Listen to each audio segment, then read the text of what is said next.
Hey, welcome. I'm super excited about this week's episode. What we're going to be talking about is the lifeline of any business, which is customer acquisition. Now, people ask me so many questions around this and how to market to customers, how to get the right type of customer, because quality is better than quantity of customers that you're attracting. So what I want to focus our conversation on is how to get high quality customers that are the right fit for your product or service-based business. Because in order to grow, you need the right type of customers. In order to be in business or to continue staying in business, you need the right type of customers. Everything you do should not be serving everyone. Let me repeat that. Everything you do should not be serving everyone. I'm going to tell you the number one thing I did last year that 10x'd the amount of leads and sales that I made in my business. And it's by doing this one thing. Let's go ahead and dive into this week's episode. Woo! Hey, it's been a long time and I miss this feeling. It feels like freedom, it feels like healing. Floating off the floor, past the ceiling. The wind in my Okay, hair. so what I want to talk about are lead generation or things that you put out to attract the ideal type of customers. Now, for those of you who are entrepreneurs, one of the biggest challenges is acquiring new customers. Now, acquiring customers is a skill set because we so much focus on building our product, meaning we're building our product, we're building our services, and we are in our own tent. And in our own tent, that's all we care about because we believe we're creating the best product or service ever. The challenge of that is when we put our product and service out there and it doesn't reflect the sales that we're hoping for, that means there's a disconnect. Let me give you an example. My first business, I used to run an agency. Now, for those of you who are service providers, you will resonate with this. As a service provider, a lot of times, in order to get a client to come on board, I would have to get on the phone with them, decide if I was a good fit or not. But the issue is I had to continuously get on the phone with clients. Now, this presents a challenge because although I could get a client from being on the phone, how many clients am I going to get based on the amount of phone calls I need to make or the amount of phone calls I need to get on? Now, early in your business, it's required that you do the manual things in order to move the needle forward. If you have no money, you have to do the manual activities. People are not just going to show up because you have a business. There are so many other brands on the market that they could go to. They're not looking for your brand unless you position yourself in the right way. And then when they walk through the doors and are interested, you have to be able to close those people. So early on, one of the biggest lessons I learned is that all money isn't good money. Meaning that because I was so desperate and in this phase of, okay, I just need to sign a client to my agency, I just need to bring someone on, I would be attracting the wrong type of clientele because I would, one, negotiate what I normally charge. So that's the first sign you're attracting the wrong clientele if you're negotiating down what you would normally charge in order to get this clientele.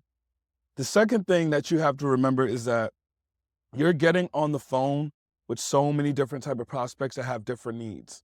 And so one of the things I did early on was I tried to service everyone. I said, oh, you need that? Although that wasn't the thing that I did, because I wanted the capital so bad, I said, okay, yeah, I could do that for you. In that moment of collecting a payment up front, it felt good, but it would break my business because now I'm having to do things that aren't my core. It's not the core of my business because I offered to do these additional things that are outside my scope in order to get the clientele. Does that make sense? It's really important that you understand exactly what So the 3 traps to avoid if you are trying to grow a successful business early on is the first thing that we mentioned is that when you start lowering your price and changing your price, that's the wrong type of clientele. The second thing is when you start offering things that are outside of your scope, things that you don't do, that's the wrong type of clientele. And then the third thing, again, if you want to make sure you run a successful business and you want to avoid working with the wrong type of clientele because they will make or break your business, especially early on. The third thing that you want to avoid is being unclear. When you are unclear on who it is you're actually serving, you're casting a wider net and you're attracting the wrong people. So now you're wasting time. Those three things are really important to understand. So how did I solve for this? My first year in business was challenging because what I was doing is I was getting on the phone with everybody. Anyone that was interested, I get on the phone with them. I was adjusting my price. I was doing this and that, but the expenses of running the business were not adjusting. Here I am adjusting my price. For example, if my business costs $1,000 to operate a month and I'm selling something and I have to make sure I'm meeting my expenses or else I'm coming out of pocket. What I was doing was I kept adjusting my price to fit the clientele, the wrong type of clientele. But again, I didn't know that at that time. I just thought, okay, I'm collecting money, people are paying me, therefore my business is good to go. But this is the short-term thinking and the long-term thinking of building a business. Short-term thinking, cash is coming in, but long-term, you start accruing all these expenses, but you keep your bad habits of adjusting your price just to get the wrong type of clientele that ends up breaking your business in the long term. Does that make sense? I did one thing that drastically changed my business. This literally was a lifesaver. And at first, I doubted it. At first, I thought, there's no way this thing could help. But then I saw in other industries how it was applied, and I thought, okay, if I could take this thing and apply it for my business and how I operated, whether it's a service-based business, whether it's a product-based business, then I can not only save a lot of time, I could save a lot of money, and I could talk directly to my ideal customers. Therefore, that means the sell of my ask, right? When I ask them to buy something, the sell isn't hard. It's something that I know is what they've already been thinking about. What I did was I focused on building a quiz. Yes, a quiz. And so if you look at different industries, such as relationships, or if you look at different industries such as education, one of the most popular ways that they acquire new customers is by doing assessments. Think about the love language quiz, where you could find out what love language that you most resonate with or your partner as well. One of the most popular ones is the Myers-Briggs test. The Myers-Briggs test allows you to get more insight into yourself and results that you're most compatible with working alongside. And so I started seeing all these quizzes and assessment, and I remember looking at the market, and I said, okay, how much are these quizzes and assessment actually making? And when I started looking at education, they're making millions, billions of dollars when it comes to having assessments. Because not only are they targeting people like me or you, but they're targeting corporations. And then they have trainings on top of these assessments. And then the assessments we take are like the 5-question assessment. Whereas they have a more in-depth question there, around 50 questions that you could take that'll give you the exact pinpoint. And then they have trainings they build on top of this for companies, for corporations. So they're running $1 billion business from assessments. And I thought, okay, how can I apply this to my industry? I'm tired of getting on the phone with every single person that wants to talk. Or when I'm in public, people approach me and they're asking me, which of your service offerings is the right fit for me? Which of your products is the right fit for me? So I said, okay, I'm going to take something outside of my industry and apply it to the thing that I'm currently doing. So I created my own Myers-Briggs test. I created my own love language assessment. And the assessment I created is for entrepreneurs that are stuck in their business and they don't know what growth activities, what marketing activities that they need to implement in their business in order to get through and get past where they're currently stuck at. Here's how I did it. I realized that whenever I had conversations with people, whether it's on the phone or in person, I could bucket these individuals into 6 categories. And these 6 categories defined most of the people that I talked to. If I talk to a room of 1,000 people, most likely they'll fall into one of these 6 categories. And I only got these 6 categories by looking at all the conversations that I had. And I realized there was a common theme in the type of customers or the type of entrepreneurs I was talking to. So my assessment, when you finish taking it, it will tell you the result of which bucket do you fall into. And based on the bucket you fall into, it lists here is where you're probably at. And because you're here, here are the things that you actually need to do and focus on in order to get to the next level.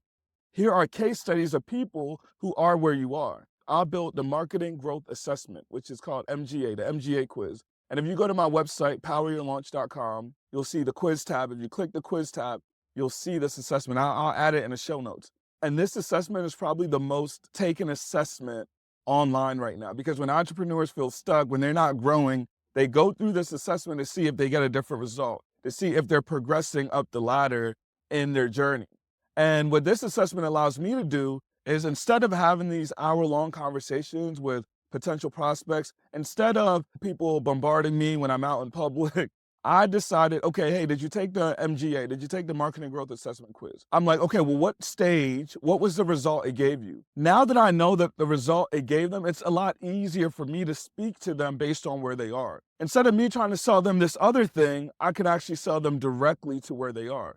So the quiz allows you to know where your customers are, allows you to figure out which offer is best fit for your customer, or if you don't have an offer yet, what offer you need to create that best fits the customer based on all the conversations you've been having. So I use the quiz. I think it's the easiest and quickest way, and it's the most effective way, really, to qualify people before leading them to the next stage, whether it's an ascension program in your business or different offers that you have, but someone needs to start level 1 before they go to level 2, or if it's a new customer that is trying to figure out whether that thing that you're offering is for them. That's how I was able to 10x my sales, my productivity, and also the type of clientele that I can now attract. Now I was more comfortable putting more marketing dollars behind a better qualifier of attracting the right type of customer. So the 3 things a quiz like this allows you to do is, 1, it allows you to get really clear on who you're serving, because you have to match up your customer's problems